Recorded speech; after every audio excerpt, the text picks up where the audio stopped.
Bonsoir à toutes et à tous, un plaisir de vous retrouver, mesdames et messieurs, ce mercredi. À mesure que le 12 avril approche, le décor de la campagne change. Ce sont plus seulement les logos des partis ou même les slogans qu'on voit ou qu'on entend dans nos rues, mais une floraison de mouvements, de soutien, de cercles, de réflexion et de regroupement spontané. Ce soir, nous nous demandons, cette armée de l'ombre est-elle devenue incontournable dans la campagne? Ces mouvements font-ils de l'ombre aux partis politiques traditionnels dans cette campagne électorale pour la présidentielle? Pour en débattre, nous avons sur ce plateau deux invités pour les deux premières rubriques de ce programme. Julio Tometti, juriste analyste politique, bonsoir. Bonsoir Angèle, bonsoir au plateau téléspectateurs. Monsieur Zéphérin Dognon, il est enseignant-chercheur, acteur politique, bonsoir. Bonsoir Angèle et bonsoir à tous les téléspectateurs. Merci d'être avec nous donc pour l'exercice de ce soir. Nous nous intéressons donc précisément aux mobilisations pour le 12 avril, un défi pour les mouvements de soutien des candidats. C'est la thématique qui nous réunit. Mais avant d'aller dans le cœur de nos échanges, alors, Monsieur Dognon, vous êtes dans quel ou à quel niveau d'implication dans cette campagne électorale qui a démarré depuis vendredi dernier? Merci beaucoup. Et moi, je suis membre du fan club Romial Wadaï. Et donc, nous sommes fortement impliqués dans la dynamique qui est en cours et de par notre présence un peu partout dans le pays. Qu'est-ce que vous faites? Je crois savoir que vous êtes avec le candidat sur le terrain. Vous étiez dans le département des collines avec lui hier, mardi, c'est bien cela. Alors, qu'est-ce que vous faites concrètement? Est-ce que vous restez derrière lui? Vous êtes juste dans son cortège? Qu'est-ce que vous faites? Ce n'est pas ça. Et notre action sur le terrain, c'est surtout de la mobilisation. Nous mobilisons vraiment les électeurs. Avant que le candidat ne descende, nous mobilisons nos militants sur le terrain. Et bon, ils accueillent le candidat et ils témoignent vraiment de ce que nous sommes bien mobilisés derrière lui pour le soutenir. Alors, si on doit calculer, je vous sais physicien, mais bon, la mathématique n'en est pas loin. Vous êtes à quel pourcentage de rassemblement des rassemblements? Vous occupez quelle marge dans cette masse que votre candidat Bon, je ne saurais avancer un chiffre. Toujours est-il que si vous avez les images, vous pouvez le savoir. Nous remplissons vraiment. Le contrat m'aura étonné de votre part. Dans la mesure où déjà avant les collines, nous étions déjà à Kandi pour l'ouverture de la campagne. L'ouverture de la campagne et c'était l'occasion de se rendre compte vraiment de cette ferveur populaire. Il fallait voir la foule qui se sont amassés et qui voulaient coûte que coûte écouter le candidat. C'est toujours le projet qui intéresse ou bien juste l'envie de voir le candidat? Bon, et il y a l'envie de voir le candidat puisque le candidat a fait l'unanimité. Et puis, il fallait être là également pour écouter le candidat présenter son projet de société. Le candidat fait l'unanimité, discutable en tout cas dans une certaine mesure parce que nous avons un candidat en face donc, et qui a également sa masse qui le soutient lui. Allez, Julio Tometti, et vous, juste sur les réseaux sociaux ou bien vous êtes à un niveau d'implication donné également? Non, j'ai deux casquettes. En fait, le premier niveau d'implication, c'est d'abord purement citoyen à travers les organisations de la société civile, notamment l'Institut pour la gouvernance démocratique. Nous avons depuis 6 ans, depuis les dernières élections, mis en place en fait une plateforme Vote FIFA 229. Et donc, c'est en fait un engagement pour la paix et la sécurité en période électorale, pour un comportement citoyen et responsable, notamment en respect en fait de l'autre et en respect du cadre légal pour que tout se passe au mieux. Ça, c'est mon premier niveau d'implication. Le second niveau, c'est un niveau militant. Étant membre d'un parti politique, mon parti politique est aligné derrière un candidat. Et donc, pour le candidat, pour ma part, et en tenant compte de ma position professionnelle, nous restons où nous pouvons et sur les canaux digitaux, notamment Facebook, WhatsApp, Instagram et autres.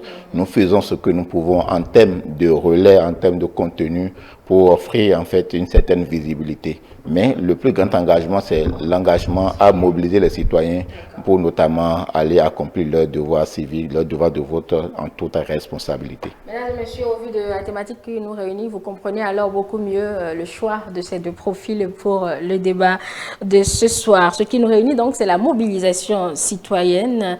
Et justement, avant de démarrer nos échanges, je vous invite à suivre ces mouvements qui s'observent, des caravanes, des sensibilisations porte à porte même parfois, pour appeler les électeurs à aller aux urnes le 12 avril. Le pourquoi, ils nous le disent, c'est concerné dans cette première rubrique Vue terrain.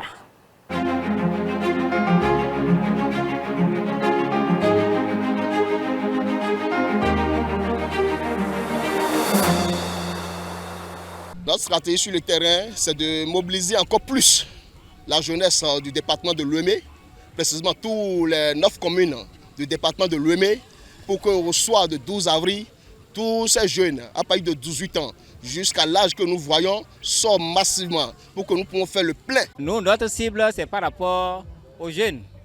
Aux jeunes, c'est aux étudiants, ceux qui n'ont jamais voté. Dans les 2 semaines, nous allons les consacrer dans les villages et quartiers amont.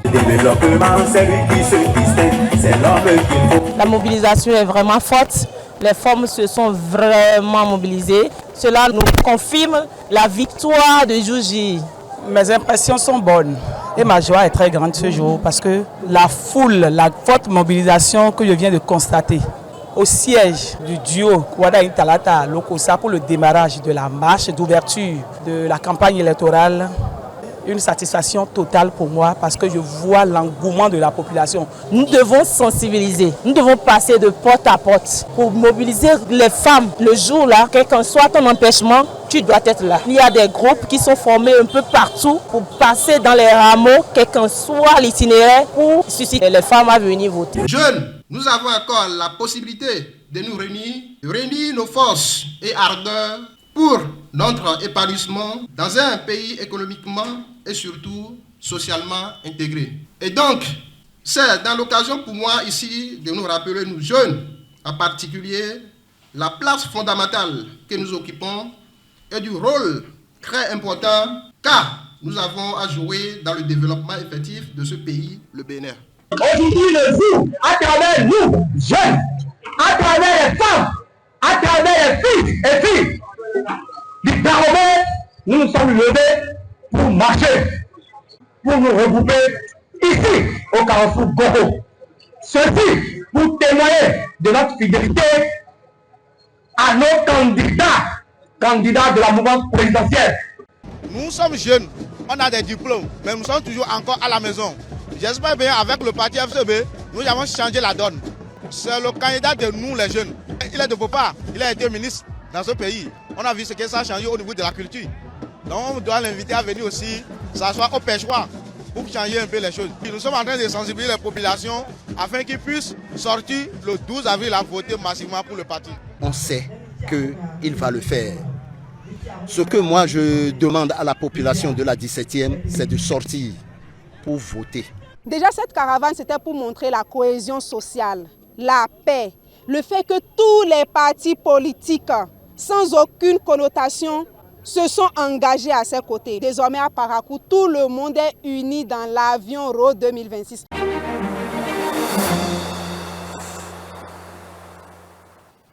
Vous l'avez certainement constaté, la mobilisation, elle est forte des deux côtés, des deux camps, pour donc appeler les citoyens à se rendre dans leur centre de vote le 12 avril prochain. Puisque vous, monsieur Dognon, vous êtes partisan, alors ce mandat est-il spontané ou suscité? Je pense que c'est spontané. Spontané parce que vous avez beau susciter les gens, mais si n'adhèrent pas à la chose, vous ne les verrez pas. Mais là, ce que nous voyons sur le terrain, c'est de façon spontanée que les gens sont mobilisés et puis ils s'enrôlent derrière tout ce que nous leur demandons. Donc vraiment, c'est un mouvement spontané, comme j'ai commencé par le dire à l'entame de cette émission. Le mot d'ordre est de sortir, mais qu'est-ce qui a créé cela? Serait-ce le type de l'élection ou un autre besoin? Comme vous ne l'avez pas fait particulièrement peut-être pour les législatives dernières. Nous sommes le fan club Romuald Wardini. Et par conséquent, nous n'avions pas intervenu, nous ne sommes pas intervenus pour les législatives. Et le constat est là, est flagrant. Nous avons constaté que vraiment le taux de participation était vraiment à un niveau très bas. Et pour les présidentielles, nous avons entrepris de travailler pour mobiliser autant que possible les populations, pour que les gens puissent sortir, pour qu'on puisse contraster avec le taux de participation qu'on a observé aux élections législatives qui n'honorent pas notre pays. Et donc, par conséquent, il fallait travailler, aller toucher certaines cibles, par exemple les primo-votants. Nous sommes allés voir les étudiants dans les facultés, les artisans dans les quartiers, pour leur parler de leur devoir citoyen déjà, et le système partisan également, pour les sensibiliser à leur devoir de voter. Alors, et on a constaté que vraiment, les gens ne savent même pas qu'ils étaient en mesure de voter, rien qu'avec leur CIP. Il y a forcément il y a un problème d'information. C'est flagrant. Nous avons réuni des étudiants, environ 600 étudiants, et nous leur avons demandé vraiment combien, ceux qui ont voté. On avait eu à peine une soixantaine qui ont dit qu'ils ont été votés. Et nous avons demandé pourquoi c'était le cas. Ils nous ont dit tout simplement qu'ils ne savaient même pas qu'ils pouvaient voter. En tant que citoyen? Oui, ils ne savaient pas parce qu'ils ont le droit d'aller voter. Ils n'avaient pas de carte d'électeur. Pour eux, il fallait seulement les cartes d'électeur pour aller voter. Or, nous avons dépassé cela. Bien sûr. L'ANIP a donc, fait de telle sorte que l'information n'est pas actualisée. Absolument, absolument. Et maintenant, les gens ont compris que juste avec leur carte nationale d'identité ou bien leur CIP, ils pouvaient aller voter. Et là, non seulement, pas plus tard qu'hier, pour joindre l'actualité, nous étions, le fan club était à l'Institut de mathématiques et de physique de Dambo, pour aller entretenir les étudiants sur leurs devoirs citoyens et les modalités de vote. Et c'est comme ça que nous faisons un peu partout, à Lokossa, dans le Koufo, dans le Zou, dans le Grand Nord, à Djougou, à Basila, ainsi de suite. C'est le travail que nous faisons sur le terrain. Ce n'est pas que pendant que les candidats, évidemment, nous l'accompagnons pour mobiliser les populations. Parallèlement, nos militants sont ailleurs sur le terrain pour pouvoir faire ce travail militant. D'accord. Alors, Juliette Tombenti, vous qui êtes également dans la mobilisation citoyenne, le besoin, M. Dognon a essayé de l'expliquer. Alors, pourquoi, à votre avis, il y a ce niveau de manque ou de mésinformation, comme je le disais, de manque d'information, pour qu'on fasse de cette mobilisation un défi aujourd'hui? Non, d'abord, il y a un précédent. Comme il le disait tantôt, c'est la difficulté pour les uns et des autres de s'actualiser et de se mettre à niveau avec les réformes électorales. Ce qu'il a dit pour les jeunes, c'est pire même au niveau en fait des femmes ou des personnes âgées qui avaient été habituées à un certain à un système. Vous savez que par le passé, même avant l'avènement de la fameuse l'EI et l'EPI, il fallait se lever en fait pour aller s'inscrire sur une liste électorale et après se faire délivrer en fait une carte d'électeur. Oui. Aujourd'hui, ce n'est plus le cas. Donc, ça veut dire que il y a déjà un premier mouvement de mobilisation. Aller s'inscrire, aller prendre sa carte, aller vérifier si ses noms ou ses données sont correctement inscrits. Donc, ça participait en fait de la mobilisation. Ici, aujourd'hui, vous n'avez aucun préalable à faire parce que la liste électorale est issue en fait directement du registre des personnes physiques tenues par l'ANIP et donc le problème ne se fait pas. Ça veut dire que l'individu peut se retrouver même sans électeur, sans savoir en fait véritablement qu'il est électeur, surtout pour les premiers votants. Pourtant, on nous enseigne qu'à l'école, quand on a l'âge de 18 ans, ben, on est citoyen, oui, donc on doit s'intéresser à la gestion. Cela nous impose donc en fait cette éducation-là, cette éducation civique. Et il y avait une matière que on m'avait enseigné, civisme. Je ne sais pas si ça existait encore. Et c'est à cette occasion que, en fait, ces éléments sont abordés. Et le débat autour de soi quotidiennement nous expose à cela. Et il fait que quand on est bien engagé des fois, vous avez même hâte, en fait, de vite atteindre les 18 ans. Oui. Parce que moi, je me souviens, dans mon cas, vous avez 16 ans, 15 ans, vous accompagnez les gens pour les meetings. Comment le faire? Parce que quand vous finissez, il faut vous donner quelque chose pour vous rafraîchir. Quand on partage, on dit ceux qui n'ont pas carte d'électeur n'ont pas droit à ça. Donc, vous faites tout le tour avec eux et les autres peuvent se partager 500, 200, 1000 francs et tout. Mais vous, petit enfant que vous êtes, vous n'avez rien. Donc, ça attise en vous, en fait, cette envie-là de vite atteindre, en fait, l'âge de 18 ans pour avoir la capacité d'aller voter. Et donc, comme je disais tantôt, cela nous impose, en fait, cette responsabilité de continuer à communiquer, de continuer à sensibiliser et de l'inscrire, en fait, dans nos curricula de formation. Donc, c'est le travail des enseignants, c'est le travail des parents et c'est le travail de la société d'une manière générale pour que ces valeurs-là citoyennes s'inscrivent en nous. Et donc, il faut le dire, peut-être que pour les présidentielles, les élections législatives et communales auraient permis de régler la question. Mais comme vous l'avez pu observer, vous avez pu rendre compte que on a compris, moi j'ai compris que les élections législatives et communales, c'était une mobilisation militante et partisane. Militante et partisane dans ce sens que ceux qui y vont, c'est ceux qui ont un intérêt direct. J'ai un parent qui est peut-être qui est candidat pour les élections législatives, j'ai un frère qui est candidat au conseil, et c'est ça qui m'amène. Donc c'est beaucoup plus en fait, le jeu était beaucoup plus animé par les partis politiques. Donc la mobilisation, comme je disais, était militante ou partisane. Mais ici, pour les présidentielles, on est en train de se rendre compte que nous avons une mobilisation populaire. Parce que, en fait, plus personne ne voit UP, UBR, FCBE, forcément, les démocrates, FNN, ainsi de suite.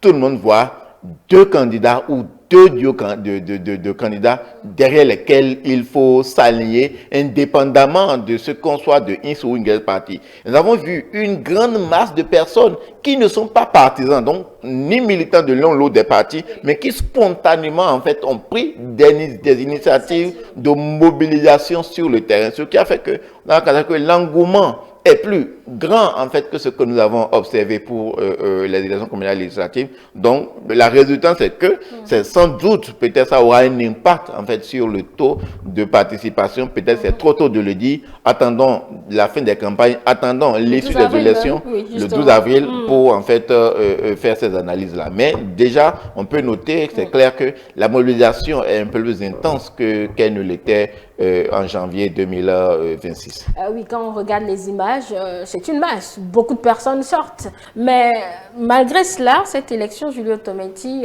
les candidats sont portés par des partis politiques.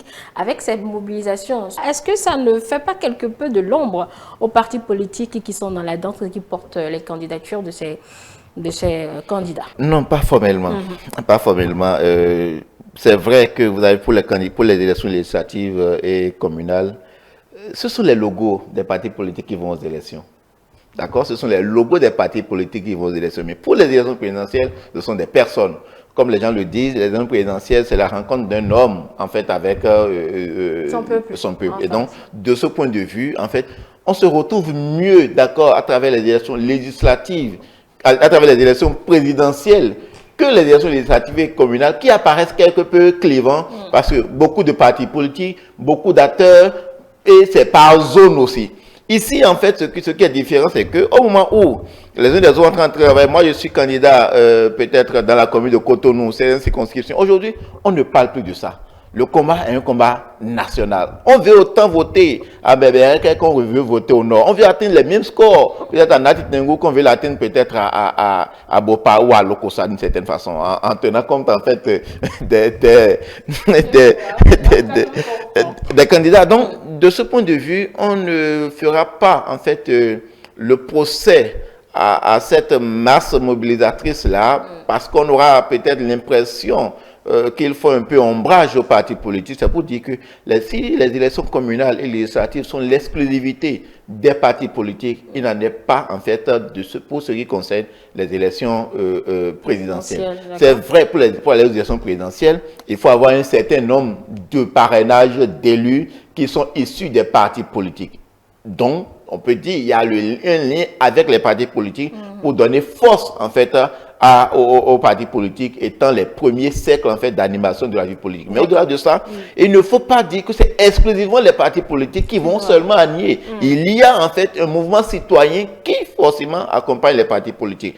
Parce que quand il faut vous le rendre compte, tout le monde n'est pas aujourd'hui d'accord forcément pour être UP, BR, FCBE, démocrate ou autre. Il y en a qui veulent être en fait avoir leur libre arbitre, opiner, communiquer. Et quand vous voyez aujourd'hui sur les réseaux sociaux, notamment sur Twitter et autres, vous avez vu la plupart des intervenants, ce n'est pas des gens qui viennent intervenir au nom d'un parti politique, c'est les gens qui viennent intervenir librement en tant que citoyens, si tant est qu'ils ne remettent pas en cause en fait l'architecture institutionnelle, le cadre légal réservé pour les partis politiques, le problème ne devrait pas se poser. Ce sont les partis politiques qui, dans le cadre de cette élection présidentielle, ont à travailler pour s'illustrer en fait au-dessus de ces masses-là, pour ne pas en fait disparaître dans cette mobilisation citoyenne qui a l'impression de les étouffer. Monsieur Dognon, quand on sait que par ces temps, durant ces 2 semaines, eh bien, ce sont les candidats qu'on veut voir, que ce sont les candidats qu'on veut écouter.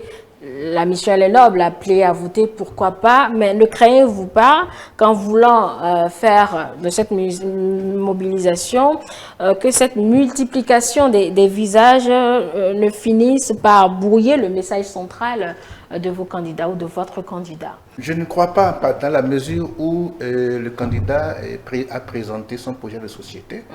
Et nous, en tant que militants et des groupes, associations, nous nous inspirons de ce projet de société et ces interventions du candidat nous permettent d'avoir les mots-clés, les éléments de langage pour pouvoir communiquer auprès de nos militants.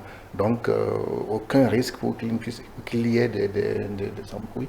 Et ce qui est intéressant dedans, c'est que si vous avez constaté, nous étions sur le terrain depuis le mois d'août pour préparer ces élections présidentielles.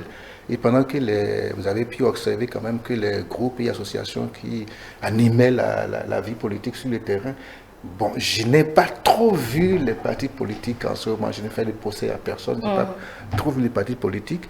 Et cela ne veut pas dire que nous, en tant qu'association, en tant que groupe, nous voulons empiéter sur le terrain des partis politiques. Non, pas du tout. Nous venons en renfort pour pouvoir combler un vide et contribuer à améliorer vraiment le taux de participation aux prochaines élections présidentielles. Oui, quand ces jeunes vous écoutent, alors vous avez la garantie que vous aurez le résultat après les mobilisations? Absolument. C'est bien, je viens vous écouter, ce que vous me dites m'intéresse, mais le jour J, qu'est-ce que je gagne à aller voter ou pourquoi pas, je ne me sens pas bien, je ne veux pas aller voter. Alors, comment vous tenez, enfin, comment vous incitez, quelle est la méthode, la procédure pour être sûr de convertir cette mobilisation en vote le jour J? Actuellement, nous avons commencé le porte-à-porte. Véritablement dans les communes, dans les quartiers de ville, dans les villages, nous faisons du porte-à-porte pour que le message que nous portons à des groupes donnés, ciblés, puisse être porté également individuellement dans les maisons. Et vous vous rappelez, le 8 mars dernier, nous sommes allés commémorer la journée internationale de la femme à Glasgow, le fan club. Je ne sais pas si vous avez suivi ça, le fan club avait organisé ça. Et les femmes sont venues de tous les départements de notre pays. Et ils ont reçu, nous les avons aguerris, nous les avons donné les éléments nécessaires pour aller dans leur contrée, pour expliquer, pour amener leurs maris, leurs soeurs, leurs frères, leurs enfants à aller voter. Et ça a porté, parce que ces femmes-là sont sur le terrain en train de nous accompagner véritablement sur le terrain. Donc, vraiment, la sensibilisation va se faire jusqu'au dernier jour de campagne électorale et nous souhaitons, nous pensons que ça va tourner, ça va porter les fruits. Julio, le défi sera de convertir tout cet engouement-là en vote. Premièrement, c'est pour, comme je le disais tantôt, en termes de sensibilisation. Le premier défi, c'est, comme je le disais tantôt, c'est d'amener les gens à se rendre compte, en fait, de l'importance, en fait, de ce droit en même temps que ce devoir qu'est d'aller voter. Et ce que ça peut être pour l'individu et pour toute la nation. Et tenter de déconstruire, en fait, certains préjugés et que les gens peuvent nourrir quant aux élections. Ces préjugés qui sont entre autres, bon, même si je n'allais pas voter, ça se fera. Un président sera élu de toutes les façons. Même si je vote, est-ce que ça change fondamentalement quelque chose dans la qualité de la gouvernance? Donc, il y a de ces éléments-là. Et donc, de ce point de vue, l'appel, c'est de faire toucher du doigt, en fait, pour le citoyen que l'on est, l'important d'aller voter. Parce que c'est lorsque vous avez, si moi je vote Dognon, M. Dognon est candidat, je vote pour lui. Et peut-être que demain me déçoit, c'est que je suis en position même de dire, ah, j'ai cru en toi parce que tu as proposé telle chose. Mais si j'avais adopté une position totalement peut-être effacée ou passive, moi-même je ne me sentirais pas en fait légitime d'une manière ou d'une autre, quand bien même en fait mon statut de citoyen m'offre toute légitimité. Mais le fait de ne pas avoir accompli ce devoir moi-même en fait me donnerait une certaine réticence à ne pas faire le pas. Et l'autre chose, c'est de demander aux gens, quand vous allez le faire, il faut aller le faire de manière responsable. Et l'un de ces appels, c'est les appels contre en fait ceux qui appellent au boycott. Je suis de ceux qui appellent au boycott? Oui, on en a entendu, qui appellent au boycott. Vous pouvez décider, moi je suis de ceux qui pensent que vous pouvez décider, c'est libre à vous, au pire des cas. Peut-être de ne pas vous manifester, de ne pas aller peut-être voter. Mais il ne devrait pas vous être permis de faire un appel public au boycott. Parce que vous ne devez pas entraîner vos autres concitoyens dans cette marche que vous entreprenez. Et aujourd'hui, vous posez tout à l'heure la question aussi, comment dire, on ne voit pas plus les hommes que les femmes. Non. Je pense en fait c'est peut-être l'une des rares élections où peut-être on parle même peu des hommes que du message. Moi, j'ai entendu des messages et je l'entends quotidiennement. Okay. J'entends, par exemple, que l'un des candidats, le premier à avoir proposé, à avoir fait son projet de société, dit comment il va densifier, par exemple, le pôle sanitaire. On a parlé de qu'on nous passera après le chic, par exemple, on ira au chic. Comment densifier ces trucs-là. On a parlé des pôles économiques par zone où il faut découper le territoire en 6 pôles en tenant compte de ce qu'ils ont en termes de commun, de valeurs qu'on peut promouvoir et tout ça. J'ai entendu un autre candidat dire, par exemple, que si on les lisait, que bon, les produits congelés viendront moins, que lui va organiser un dialogue national pour que les exilés puissent rentrer. Un autre n'a pas voulu se prononcer sur la question. Donc, il y a en fait aujourd'hui, qu'on le veuille ou pas, de la matière sur laquelle on peut discuter au-delà des personnes. C'est vrai que les personnes ne peuvent pas complètement s'effacer, mais dans les discours, quand vous écoutez, ce n'est pas qu'on vient dire peut-être comment Paul Hunkwe est beau, ou peut-être comment Wadaï est friqué, ou ce n'est pas ça. Au-delà des qualités intrinsèques aux personnes, il y a en fait le message qui est véhiculé. Donc vous êtes en train de dire que ceux qui estiment qu'il n'y a pas d'enjeu pour cette présidentielle-là, eh bien, le contenu des propos des candidats sur le terrain lors de cette campagne électorale montre qu'il y a en réalité un enjeu. Je faisais partie de ceux qui pensaient que ce serait peut-être ces élections, peut-être une balade amicale. Mais avoir les messages, les attaques ou même les contre-attaques, les pics, d'accord, vous vous rendrez compte en fait que non, que ce n'est pas véritablement un jeu amical. Excusez-moi de vous dire comme ça. Le candidat, le duo Paul Hunkwe est engagé pour gagner les élections. Moi, je le vois dans ses postures. Je le dis, par exemple, il dit Si un candidat ministre vient devant vous, demandez-lui combien il gagne. C'est des débats qui ont intéressé à un moment donné, en fait, l'opinion de combien gagne le gouvernant. Et il a voulu surfer sur ça. Il a voulu utiliser ça parce que l'eau est à la gouvernance. Et lui, il se base sur ses faits d'âme, qu'il a été maire, qu'il a été ministre, ainsi de suite, et ainsi de suite. Donc, ils ont chacun quelque chose à mettre sur la table. J'ai entendu, par exemple, que le duo Wada et Talata a dit non, nous avons tenu compte de l'approche genre. Donc, notre duo, c'est un homme et une femme. Regardez de l'autre côté, ils n'en ont pas tenu compte. Ils n'en ont pas tenu compte. Nous venons de finir le mois de mars, par exemple. Et donc, il n'y a pas de femme. Non, tout ça, c'est des éléments de contenu, des éléments de langage qui, en fait, permettent d'appâter, en fait, les populations et les orienter par rapport à leur choix. Mais de tout ça, ce qu'on dit, c'est que, finalement, il faut que le 12 avril, les Béninois puissent aller s'exprimer.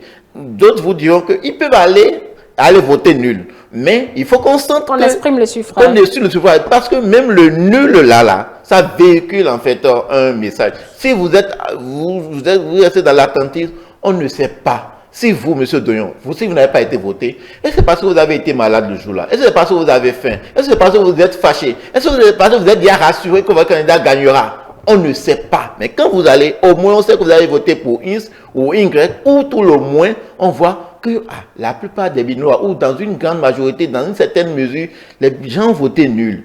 Ou bien on sont allés, ils ont barré, ou bien ils ont mis les cachets sur les deux logos. Qu'est-ce qu'on retient? Quel message cela véhicule? Cela pourra orienter, coordonner en fait les actions à venir, notamment par rapport à ceux qui auront le privilège des suffrages du 12 avril. Donc, le message c'est que tout le monde a voté, quelles que soient les positions, et que de voter en toute responsabilité dans la paix et la sécurité. Et ce message suffira-t-il, M. Deyan, aux électeurs à retrouver peut-être l'amour pour les jeunes qu'ils auraient perdu pour une raison ou une autre? Je pense, parce que quand vous écoutez les candidats et exposer leurs projets de société, en particulier le duo Wada et Talata, vous êtes vraiment vous êtes appâtés, les gens sont appâtés. J'en veux pour preuve, par exemple, hier, nous étions dans les collines, on commençait par Savet, et quand le candidat déploie son projet spécifiquement pour la zone de Savet,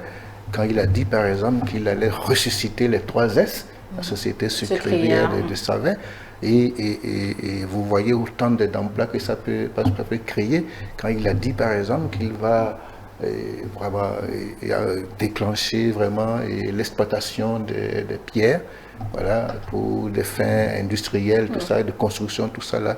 Et vraiment, c'est des choses qui ne peuvent pas laisser les populations indifférentes. Ils attendent ça. Et là, par conséquent, rien que pour ça, les gens vont sortir pour aller voter. Et à chaque fois qu'il va dans une localité, il essaie de brosser ce qui ferait la spécificité de la zone en matière de développement, en matière de projet. Et moi, en tant qu'enseignant, je suis très spécialiste de formation, je suis très intéressé par ça. Parce que quand on parle de pôle de développement, pôle économique, ça voudra dire qu'il faut aller procéder à une étude sectorielle qui va aboutir, déboucher sur la mise en place ou bien la préconisation des développements de compétences. Donc, compétences à développer pour tel métier, tel secteur. Et par conséquent, une fois que les compétences seront proposées au développement, il faudra les développer et créer donc les métiers spécifiques à chaque pôle de développement. Et ça, c'est très important. Et ça, je vois bien que ça va en droite ligne de l'agenda UNESCO 2030 qui met en premier lieu le développement des compétences techniques et professionnelles et l'éducation tout au long de la vie. Et à travers ces pôles de développement, c'est ce que moi je vois. Et ça va susciter vraiment plein d'emplois et un développement harmonieux de notre pays. Rien que ces thématiques-là vraiment permettront aux populations de sortir, d'aller donner ce mandat-là à notre prochain président. En tout cas, vous l'espérez à votre candidat. Absolument. Mais la réelle question, est-ce que tout ce discours de campagne amène dans les jeunes Julio Tometti? Premier élément, en fait, ces mouvements ont l'avantage de réveiller qu'il y a quelque chose qui se passe. Il y a quelque chose qui se passe qui mobilise tant de monde. Est-ce que c'est moi qui vais rester en retrait? Si les gens, du matin au soir, dans la nuit, d'accord, sont autant mobilisés, fanfare, meeting, ainsi de suite, c'est moi qui resterai en marge de cela. C'est un premier élément déterminant. Second élément, c'est que je veux aussi, en fait, vous le noteriez, le Béninois a plus tendance à s'exprimer, à dire ce qu'il pense. Ouais. Et les élections sont l'une des rares occasions pour que tout le monde, en fait, s'exprime au cours d'une journée et que tout ce que chacun aura dit individuellement sera comptabilisé pour le collectif. Et donc, cela participe en fait de cette mobilisation aussi, de cette appétence en fait pour la chose électorale. Mais à côté de ça, il y a les liens que les uns et les autres ont.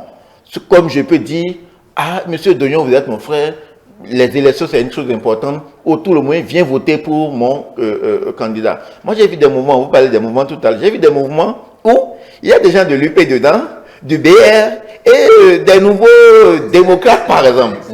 D'accord? C'est pourquoi je disais que les élections communales et les c'était un peu plus clivant.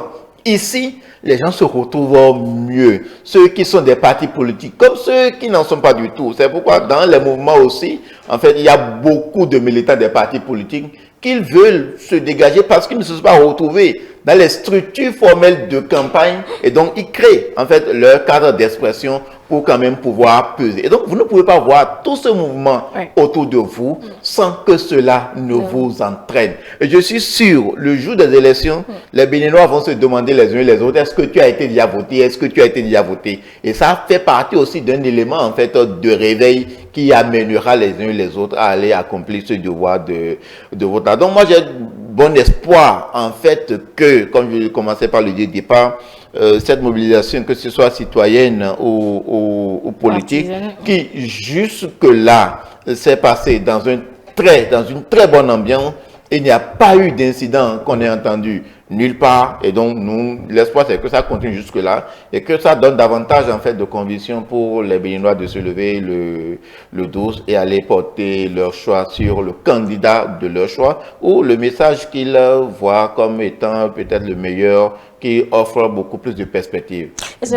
Dernier élément que je vais ajouter, vous savez, ça laisse aussi, en fait, c'est aussi une question de responsabilité par rapport au prochain élu.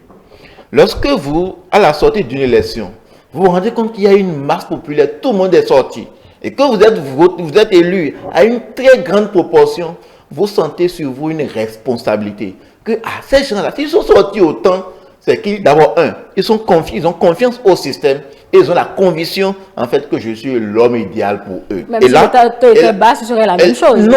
Non. Quand le taux... c'est un Béninois qui est allé voter... Voilà. Quand c'est un Béninois qui est allé voter, je peux considérer... La responsabilité reste la même. Non, ce n'est pas la même. La manière dont l'élu le prend, ce n'est pas la même chose. Pourquoi? Je vais vous dire. Lorsqu'il c'est à une très faible proportion, peut-être ici, c'est un Béninois. Bon, les gens sont des affaires. Personne n'attend rien de moi. S'ils n'ont pas voté autant, c'est qu'ils n'attendent pas grand-chose du système. Est-ce que ce n'est pas une erreur de sa part? Non. Une erreur de lecture? Non, je parle pour moi. En fait, l'impression que ça pourrait donner, je veux juste dire que plus nous nous manifestons pour aller voter, plus nous engageons en fait la responsabilité de l'élu. Parce que plus il va se dire, comme je l'ai dit tantôt, les gens croient au système, les gens croient en ce que j'ai proposé. Et donc, j'ai tout à fait, en fait, pour ne pas décevoir, en fait, cette marée-là, à ne pas décevoir cet espoir que les gens ont porté en moi. C'est toujours différent, autrement que les gens ne soient pas sortis et que l'on devienne peut-être un président de la République élu par défaut, parce que, en fait, ce serait une minorité qui se serait manifesté pour les élections. Comme je disais tantôt, ça fait des affections par rapport au système même, parce que là, c'est le mécanisme même qu'il faut aller interroger avant même les projets que les différents candidats ont proposé. Il n'y a pas de minorité, hein, Julien Tometi, vous le savez. Oh oui, je le sais. Légalement, non, il n'y a pas de minorité. Légalement, il n'y a pas de minorité. La légitimité est extrêmement aussi importante. Allez, on va finir, dernier tour de table. Si les objectifs étaient atteints, justement, on aurait retrouvé, d'accord, cet amour-là, mais est-ce que ce ne sera pas un sursaut circonstanciel, c'est-à-dire de circonstances, parce que vous avez fait ce travail-là en amont? Est-ce que vous avez la garantie que ce sera comme ça, ou bien il faut retourner sur le terrain à chaque fois, refaire de ces mobilisations pour... de toute façon, nous sommes le fan club de Romuald Ouabbaye. Vous insistez là-dessus. Qui existait depuis longtemps, bien avant que le candidat ne se soit prononcé comme candidat aux élections présidentielles.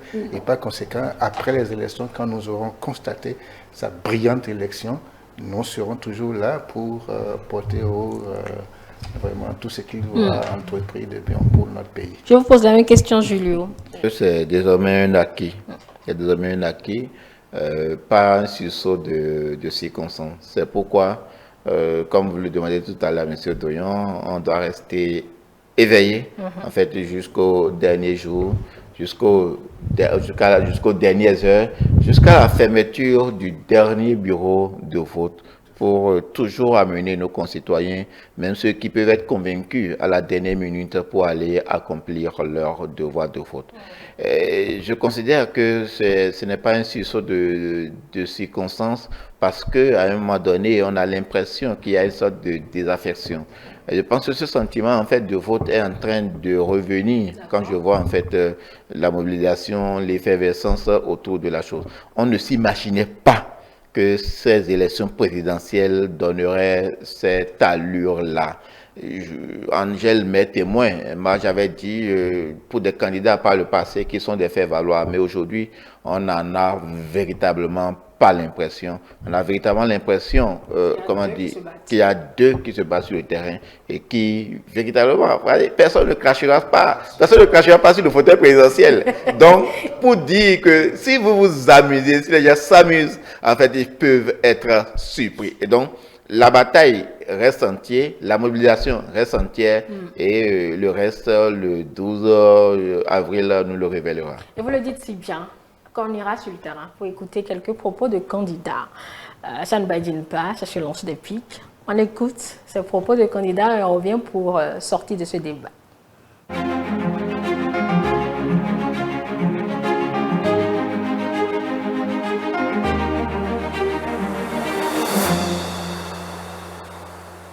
Comme vous le savez, le panier de la ménagère s'est appauvri. Plusieurs de nos compatriotes ne mangent plus 3 fois par jour. Le poisson est remplacé par Amonsodia. Tout coûte cher. Les soins de santé sont inaccessibles. Nos enfants à l'école ont des difficultés. Notre système éducatif produit des chômeurs. Pendant ce temps, nous disons que notre pays se développe, que nous avons une forte croissance. Quelle est cette économie dite performante, mais qui n'entretient que la misère? En investissant sur les femmes, en leur donnant plus d'éducation, plus d'accès aux opportunités, plus de microfinance, nous allons accélérer notre pas vers l'éradication de l'extrême pauvreté. Nous avons dans le projet de société prévu l'éducation au secondaire gratuite pour toutes les filles. Nous sommes persuadés que si on vous donne plus de capacités, si on vous accompagne au financement, vous allez pouvoir saisir les opportunités et contribuer à réduire la pauvreté. Et il est important de le faire maintenant parce que nous voulons faire de l'Atakora et nous voulons faire de Nati Tengou, la capitale de l'Atakora, un grand pôle de développement économique. C'est eux-mêmes qui ont annoncé au peuple que sa vie n'allait s'enrouler à la Hassa. Ils ont dit que désormais, pendant 7 ans, ils vont régner. Mais sur les 7 ans, pendant 6 ans, nous n'allons plus parler. Pourtant, on dit au commencement était la parole. Et la parole était Dieu. Mais on va nous priver de Dieu pendant 6 ans. Et nous, on vient vous dire que jamais cette constitution pourra continuer au Bénin si vous votez pour nous. C'est l'ultime combat et les vrais opposants du Bénin ont compris. Kandi, position stratégique unique. Kandi, proche de Malanville et donc du Niger. Kandi, également sur l'axe Kandi, Sebana, Nigeria. Mais Kandi également sur l'axe Kandi, Badikwara, Dekapé, Djoubou, Togo. Vous voyez bien que Kandi a une place. Nous allons tout faire pour faire de Kandi un vrai carrefour économique, commercial et logistique.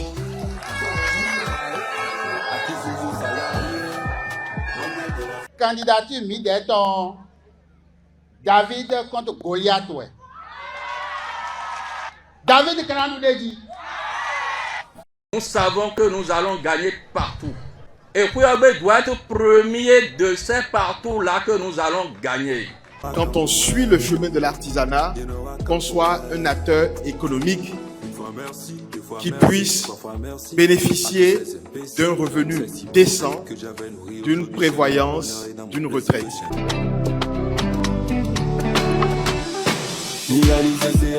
Le centre hospitalier international de Parakou, à l'image de celui de Calavi, sera une réalité. Nous allons pousser tellement loin l'investissement dans la recherche et l'innovation à Parakou que tous les jeunes voudront venir ici, faire de la recherche, innover, créer des applications. L'élection présidentielle, c'est la rencontre d'un homme et d'un peuple. C'est le choix d'un projet de société. Le projet le plus solide aujourd'hui au Bénin, c'est celui du président Paul Houmpouet. C'est un projet qui veut reverser les enseignants. Tous les détenus politiques seront libérés. Les exilés vont rentrer. Et il sera organisé une assise nationale. Alors, je vous le dis, le 12 avril 2026, c'est faisable, c'est prenable. Nous irons chercher cette victoire. Paul Houmpouet, il est seul contre tous, mais derrière Paul Houmpouet, il y a vous. Il y a le peuple béninois. Depuis tout à l'heure, j'ai vu mes amis qui disent AME, AME. Je veux vous en parler, c'est à vous que je pense en disant ça. Nos amis AME, ils écrivent reversez-nous. Je voudrais vous dire, ne vous laissez pas instrumentaliser. Ce que nous sommes en train de faire, c'est que tous nos enfants aient un enseignant dans les classes. Ce que nous sommes en train de faire, c'est que chaque enseignant, quel que soit son statut, AME ou pas AME, ait un niveau de vie décent, puisse se soigner, puisse prendre soin de ses familles. C'est la situation que nous avons. Il y a 2 ans, vous étiez payé à 9 mois. Vous êtes payé maintenant à 12 mois. Vous touchez les congés maternité pour les femmes. Vous avez une assurance maladie. Le but, c'est de faire rentrer encore beaucoup d'autres personnes qui pourront chaque mois avoir un salaire. Et ensuite, vous tous, vous allez rentrer dans la fonction publique. Parce que la seule différence, c'est votre retraite.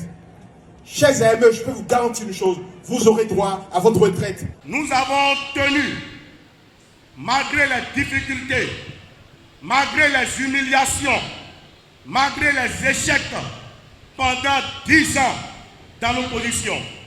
L'heure a sonné pour que nous soyons de retour aux affaires. Ils disent que nous n'avons pas la force de prendre le pouvoir. Moi, je le dis que le combat du 12 avril prochain sera du David contre Goliath. Et seul contre tous, nous allons sauver la démocratie béninoise. C'est pourquoi, si nous prenons les rênes de ce pays, nous allons restaurer les droits des citoyens.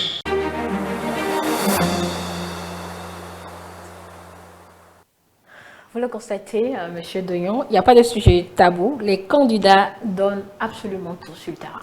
Effectivement, les candidats donnent absolument tout sur le terrain. Mais ce que moi j'ai noté, j'ai remarqué, il y a un candidat qui attaque, mais il y a un autre candidat qui propose des choses concrètes pour pouvoir rassembler les Béninois, pour pouvoir développer les Béninois. Celui qui attaque ne propose-t-il pas? Bon, pas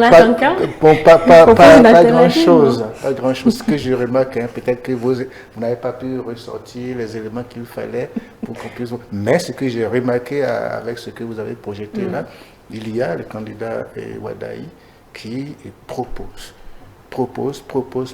des choses pour pouvoir avancer, pour améliorer.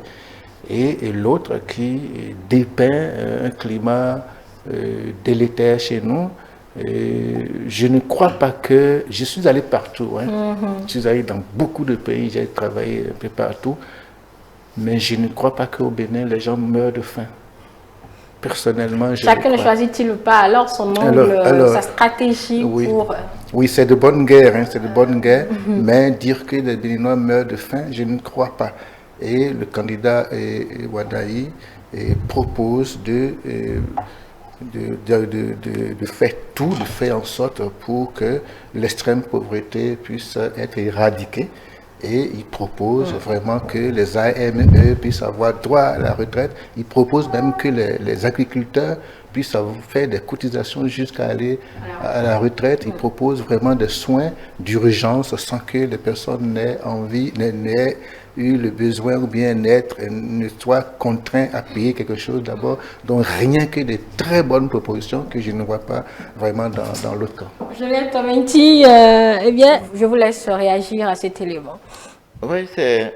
Bon, je parle du concept que c'est plus compliqué, plus difficile de défendre un bilan et de proposer un renforcement de ce qui a bien marché ou des alternatives à ce qui n'aurait pas bien marché que de vendre le paradis, d'accord, pour ne serait-ce que mettre les mots, en fait, sur les mots. Je le dis comme ça en prenant deux exemples. Le premier exemple, c'est l'un des sujets qui fâche, les AME. Vous savez, quand on ne vous explique pas, vous ne comprenez pas, en fait, la démarche de la gestion de mécanismes d'AME. Il y a beaucoup de Béninois qui ne savaient pas, par exemple, que, à part eux-mêmes, là, qui ne savaient pas que les AME avaient une couverture sanitaire. Beaucoup ne savaient pas. Mais en tant qu'AME, on veut toujours le meilleur. Donc, on veut toujours revendiquer le statut, et c'est à bon droit. Mais en tant que gouvernant, qui avait plusieurs chantiers à la fois, il ne faut aller, en fait, que posément, étape par étape, pour aboutir à un résultat qui satisfasse tout le monde. Mais celui qui va proposer une alternative vous dira que non, que dès demain, lui peut vous donner une solution. Vous avez vu, quand vous prenez d'un côté, on vous dit que les exilés vont rentrer, les prisonniers politiques seront libérés, on va faire une assiette nationale.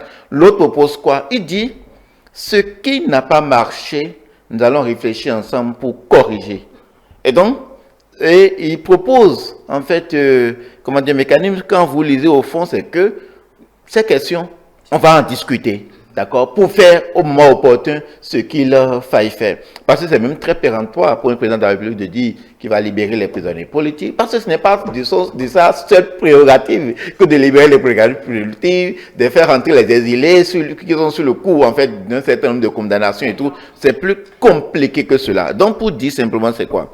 Vous savez, il y a un candidat qui prône la continuité et le renforcement de ce qui est fait jusque-là de l'existant.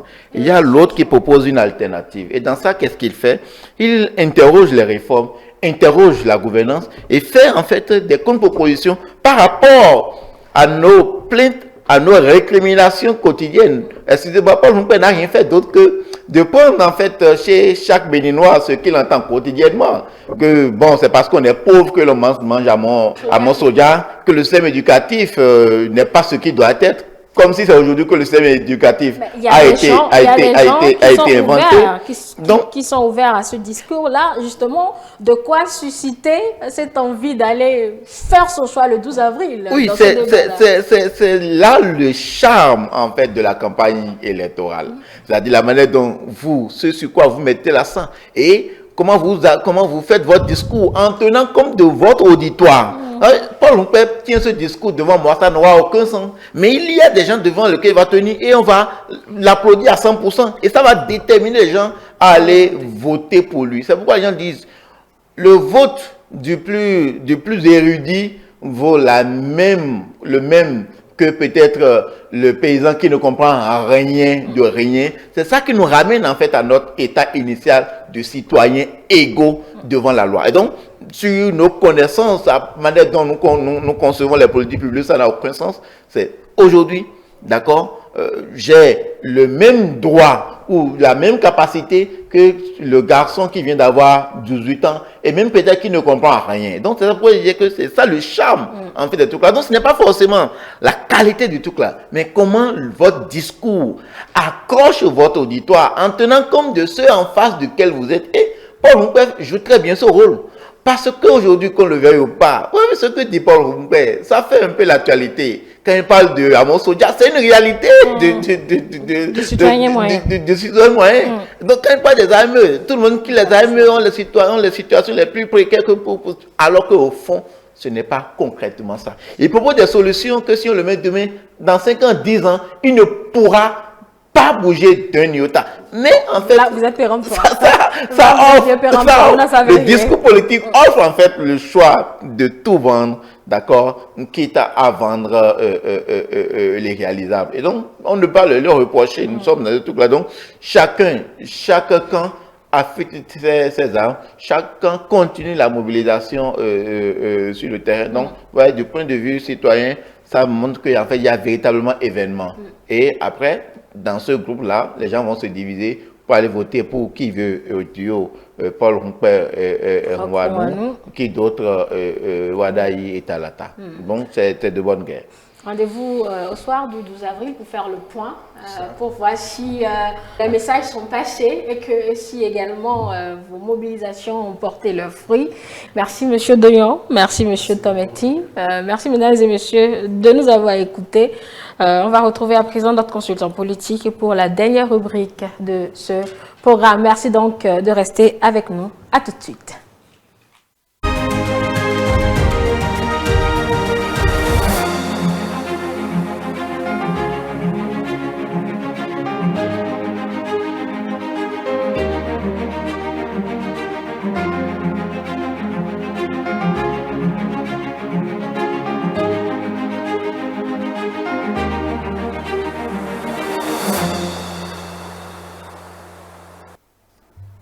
De retour dans ce studio après le débat avec nos invités sur la mobilisation citoyenne. Mais avant d'aborder la thématique centrale, arrêtons-nous sur les avis de nos invités au sujet des propos des candidats et de leurs équipes sur le terrain. Bonsoir à vous, Agapit Napoléon Maforican. Bonsoir Angèle, bonsoir à tous nos téléspectateurs. Vous avez suivi vos prédécesseurs sur la rubrique ou dans la rubrique propos des candidats. Ils ont l'impression que pendant que l'un propose des solutions concrètes, l'autre est dans de la démagogie. Je ne dirais pas ça de la même manière, même si je m'y retrouve. Mais Paul Rumpert et Roch Rwanu sont en campagne. Oui. C'est pas pour faire cadeau à partir du talent. Et à celui qui aspire à lui succéder. Ça, on doit être d'accord là-dessus. Donc, nous n'allons pas à nous attendre à écouter ce qui nous plaît. Ça, on peut être sûr de ça. Donc, ce ne pas, mais ceux qui m'ont devancé, qui sont dans la même dynamique. On a envie que la dynamique créée par Patrice Talon se poursuive. Donc, théorique, de manière très claire, la victoire de Robert Wadayi et de Mme Talata est souhaitée.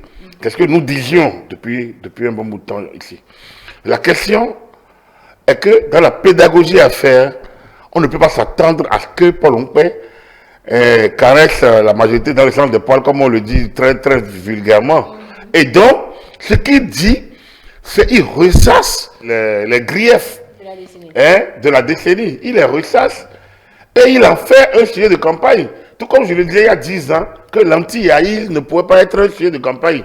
Quand les gens disaient que bon, voilà, Yahi a fait ça, il y a 10 ans, dans les mêmes postures, j'estimais que l'anti-Yahi ne pouvait pas être un sujet de campagne. Et effectivement, celui qui est arrivé pour le remplacer n'a pas fait de l'anti-Yahi. Lui, il est allé à du concret. 10 ans après, on se retrouve et c'est la même chose. L'anti-Talon ne peut pas être un sujet de campagne. Et on dit, c'est lui qui a fait la dette, il a dit de la dette, mais sans dette, aucun pays ne peut se développer. Sans dette. Tout ce que Paul Rumpert dit, il va faire là. Il ne peut rien faire. Il ne peut même pas faire un pas sans dette. Parce qu'en réalité, le budget de l'État, rien que quand on prend le budget de l'État, si vous n'êtes pas rigoureux, l'impôt qui est portable et non quérable est souvent quérable chez nous. Et il a fait la dynamique Talon et un certain nombre de mesures draconiennes. notamment la dématérialisation, pour que nous fassions et une vigilance au niveau des régies, impôts, douanes et autres, pour que l'argent entre. Donc, les réformes qui ont été faites sous la direction Talon, si Paul Nkwe ne les poursuit pas, il ne peut pas avoir les résultats. Donc, c'est là que l'option démagogique sort. C'est là qu'on peut parler de la démagogie. Quand il parle, par exemple, des AME, il va trouver les moyens. Et comment? Les besoins de l'école sont énormes en jeu de table. Sont énormes tels que si vous voulez transformer en même temps ces vacataires du temps de Yahi, transformer en AME du temps de Talon, vous les transformer en même temps en APE, comme on le disait vulgairement, mais vous aurez en même temps une situation que vous ne pouvez pas gérer. Comme les 45 000 qu'on avait en son temps, il fallait dégraisser. Il faut la gouvernance, c'est un jeu de balance et d'équilibre entre la micro et la macroéconomie, notamment entre la production des richesses et leur redistribution, et entre l'épargne qu'il faut aller chercher parfois pour pouvoir financer le développement. Alors, est-ce que, quand vous écoutez Paul Nkwe, est-ce qu'il a dit comment il va trouver l'argent? Jusqu'à présent, on n'a pas encore entendu comment il trouvera l'argent. On ne sait pas comment il ira chercher l'argent. On sait comment la décennie Talon, Robert Wadaï a contribué, sous le leadership du président Talon, à aller chercher l'argent, à financer le développement, à faire en sorte que nous financions nos propres élections. Oui. Aujourd'hui, le vis-à-vis ne dit pas comment il veut financer tout ce qu'il veut. Faire en sorte que les gens... Le Amos Soja, qui a dit que le Amos Soja était une mauvaise nourriture? Le soja est un produit important de l'agriculture béninoise et donc sa consommation certainement doit être régulée. Le Amos là, mais quand on va au nord, on fait quoi? Tout le monde veut acheter Amos? Amos de lait, Amos de soja. Amos soja est de l'Amos végétal, oui, qui sonne bien pour certains régimes. Est-ce que le Bénin ne mange que de Amos soja? Si c'était Amos soja, pourquoi il veut que le prix de l'euro qui est 3 000 et quelques pour revenir à 1200? Parce qu'on veut faire revenir celui qui produisait, enfin qui faisait en sorte qu'on ait la volaille à volonté. Vous suivez mon regard? Oui, ça veut dire qu'on veut détruire l'agriculture béninoise. On ne veut pas faire en sorte que les Béninois se... En fait, il suffit simplement que quand vous voulez écouter un son, vous allez écouter un son. Si vous voulez écouter un autre, vous allez écouter un autre. Ce qui est intéressant, c'est qu'au moins le Béninois, quel qu'il soit, le Béninois qui aime la rengaine, l'affrontement, il est bien servi par Paul Nkwe et son équipe. Ils le disent ensemble, eux ils le disent sans outrance, ils le disent sans violence, mais ils le disent quand même. Ils le disent, et ce message-là peut passer. Et ça suscite l'adhésion. Non, attendez, la foule n'est pas intelligible et la foule n'est pas la population qui vote. On reviendra tout à l'heure justement à notre sujet. Mais attention, il ne faudrait pas que, et le candidat l'a dit, d'autres l'ont dit, le candidat Wadaï, il ne faut pas que les gens aillent dormir. Parce que le message populiste est un message qui passe plus facilement que le message intelligible. Le message populiste, parce que lorsque Wadaï dit, les AME, ils auront une retraite, ils auront ci, ils auront ça. L'autre dit, il n'y aura pas d'AME. D'ailleurs, il y a contracteur de l'État, il y a... Alors, dans les deux, quel est le message le plus intelligible? Vous aurez toutes les situations normales, mais oubliez la fête de Kodam. Reversement, c'est un mot. Ça, c'est le message intelligible là. Mais, l'autre va dire, il n'a même pas parlé de notre reversement, hein. Il a envoyé Petre. Et c'est là que les gens manipulent les mots et les utilisent. Donc, le discours politique en campagne doit être analysé et qu'on attire l'attention de la population sur ce qu'on peut appeler les vendeurs d'illusions. Je ne dis pas que Paul Nkwe, je le respecte beaucoup. Et moi, je le dis, hein, j'aime bien leur courage, je salue son courage et toute son équipe, ce qu'ils font dans un environnement qui ne leur est pas non plus favorable, je le dis. Mais il est clair que le discours est populiste. Et ce discours populiste ne peut pas bâtir le Bénin de demain. Là où on a mis aujourd'hui le Bénin, on a besoin de mieux que d'aller ramener le prix de l'aileron à 1200. Et donc d'abord de nous préoccuper même des ailerons. Franchement, c'est tellement dérisoire. Si c'est faisable, pourquoi pas? Et si c'est faisable, je vous ai déjà dit, laissez l'aileron à sa place et produisons. Allez à la ferme KDK, par exemple, quand je le dis toujours. Et il y a du lapin, il y a de la pintade, il y a de la volaille, il y a des produits purement produits, il y a des éléments produits au Bénin avec parfois la récupération, un peu comme les gens Songaï l'a fait pendant longtemps, un peu comme d'autres femmes, d'autres petites femmes le font à travers le pays. Faisons la valorisation de notre agriculture. On a entendu le président, le candidat Romain Wadaï, à Savère, parler de la réhabilitation. Quelqu'un a évoqué la réhabilitation de 3S.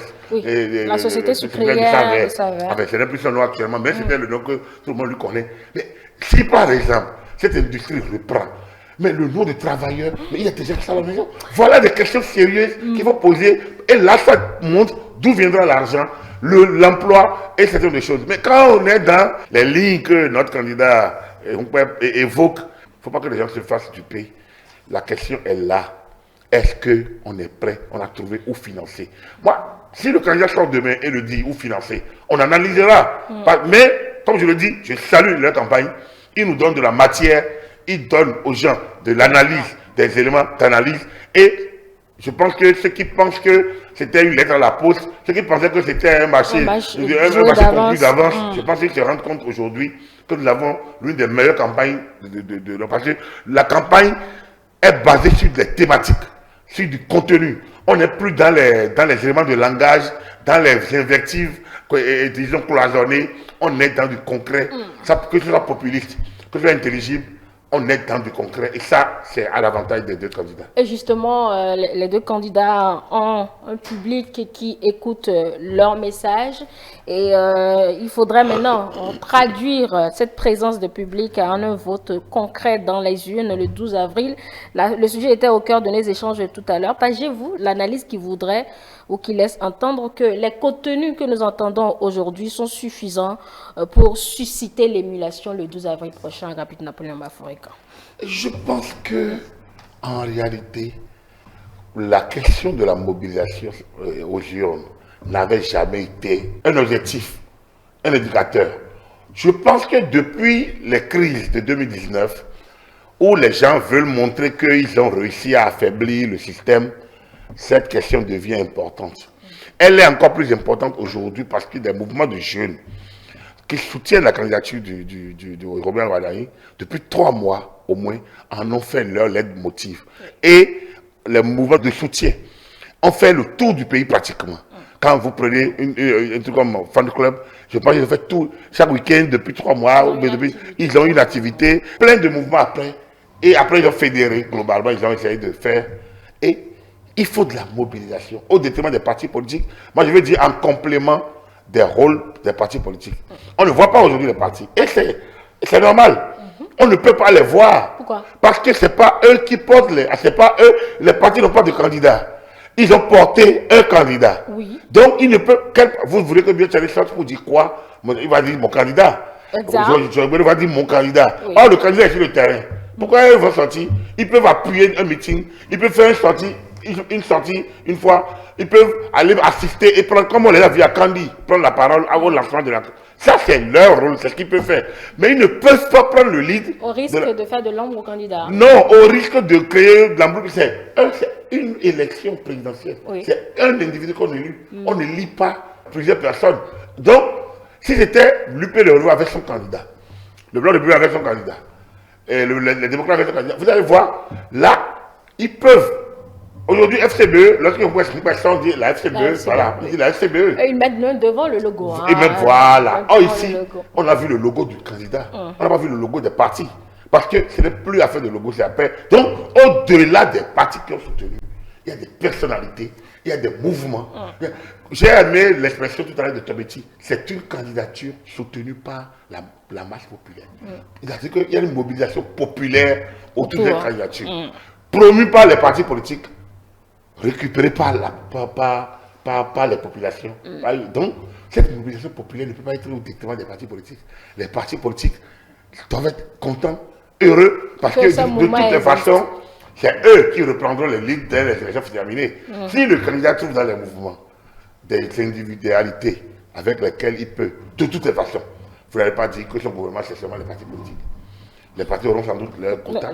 Les quelques individualités que lui-même connaît et dont il fait la promotion. Donc, en fait, il y a place pour tout le monde éventuellement. Et moi, je salue ce rôle complémentaire des mouvements qui soutiennent et qui nous permettent, qui animent la vie. Et donc peuvent être des éléments qui impulsent un dynamisme à l'objectif d'aller aux urnes. C'est-à-dire, on en parle désormais. J'ai écouté tout le docteur de Lyon dire qu'il y en a qui ne savaient même pas qu'ils pouvaient aller aux élections avec leur pièce d'identité. Voilà. Donc, ça a pu évoluer. Ça a pu évoluer parce qu'on en a parlé. Le débat a lieu. Le débat n'avait pas lieu. Et donc, il peut avoir un impact. Et il va avoir un impact. On n'aura pas 35% comme on a eu aux législatives. On n'aura pas les 44% comme on a eu en 2021. On va aller au-delà. Parce qu'on en a parlé. Beaucoup ont entendu. L'enjeu est maintenant connu.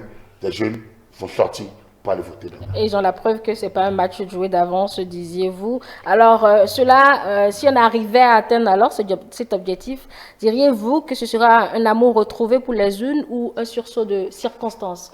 Comme je l'ai dit, ce n'était pas un indicateur de départ. Oui. Donc, du coup, une fois ne peut pas être pour moi un élément pour conclure. Ça veut dire que désormais, est-ce qu'il faut qu'on l'écrive? Dans un monde où la liberté, enfin, où le libertinage prend le pas sur la liberté et la responsabilité, à mon avis, moi je suis partisan qu'on impose le vote.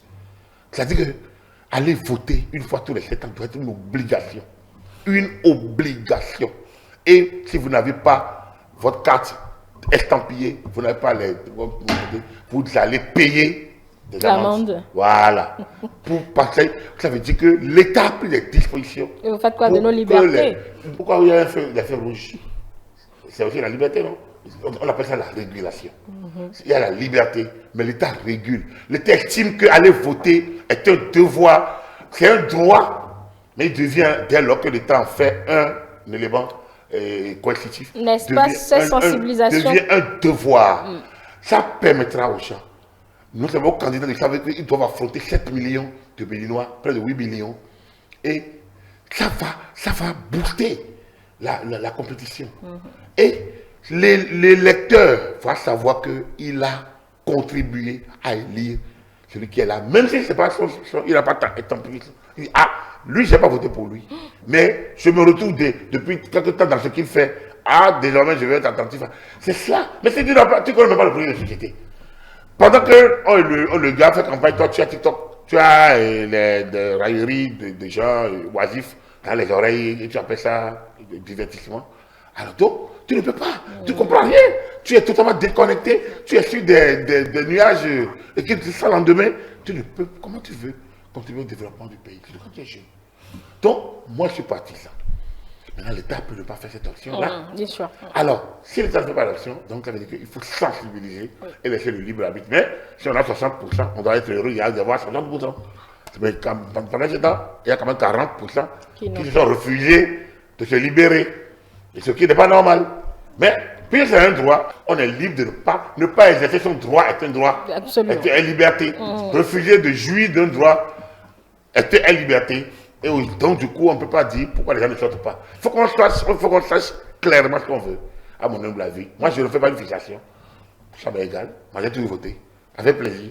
C'est une excitation d'aller voter. Donc, je le dis depuis pratiquement 40 ans, aller voter pour moi est quelque chose d'extraordinaire. Mais au même moment, si d'autres ne trouvent pas d'intérêt parce qu'ils n'ont jamais le fait, ils ne l'ont pas fait, ils n'en connaissent pas la portée, ça c'est leur. Il appartient aux partis politiques de trouver les 6 années, le mécanisme pour leur montrer ce que ça veut dire. Mais l'environnement d'aujourd'hui n'est pas l'environnement d'hier. Aujourd'hui, l'offre de distraction, l'offre médiatique avec les réseaux sociaux est telle que le jeune est perdu dans une pléiade de situations où il peut penser qu'aller voter, c'est pour des gens qui sont rassasiés, c'est pour élire des gens qui vont rouler le carrosse pendant que toi tu es sous la pluie ou l'eau tombe sur tes pieds, ou bien tu dors dans les vagues d'eau, ou bien quand tu te couches la nuit pour te lever le matin, le pied dans l'eau, alors qu'eux ils sont dans leur gratte-ciel. Quand ils ne commencent pas à dire ça, c'est foutu, tu ne peux pas les convaincre. Voilà. Il faut bien les convaincre. En tout cas, le 12 avril, au soir du 12 avril précisément, on appréciera si ces mobilisations ont fonctionné concrètement et ont eu un impact sur ce taux de participation. On appréciera s'il suffit de mobiliser pour que les gens aillent au lit, ou bien s'ils vont faire une exigence. Ah d'accord. En fait, moi c'est comme ça. S'il suffit de mobiliser, si c'est ça, ça veut dire que donc, on doit densifier ce phénomène. Mais si la valeur ajoutée n'est pas quantitative, Ça veut dire qu'il faut y réfléchir, il faut réfléchir autrement. Il faut obliger le citoyen, le jour du vote, à perdre 1 heure au nom de l'État. L'État qui le protège, l'État qui lui assure sa sécurité, l'État qui lui assure l'éducation. Cet État, il faut qu'il lui tourne un temps pour aller voter et dire j'ai désigné celui qui va présider, ceux qui vont présider au destiné du pays. En attendant, il reste encore à convaincre. Nous en avons encore pour au moins une semaine. Mesdames et messieurs, ainsi prend fin le soir de campagne de ce 1er avril 2026. Nous vous retrouvons demain avec le même plaisir et d'autres invités sur d'autres thématiques. Nous vous rappelons que toutes nos productions restent disponibles sur nos plateformes numériques, notre chaîne YouTube ETélé Bénin, sur notre application ETélé Bénin que vous pouvez télécharger. Suivez-nous également sur le www.etelebénin.com. ETélé avec vous, pour vous. À demain.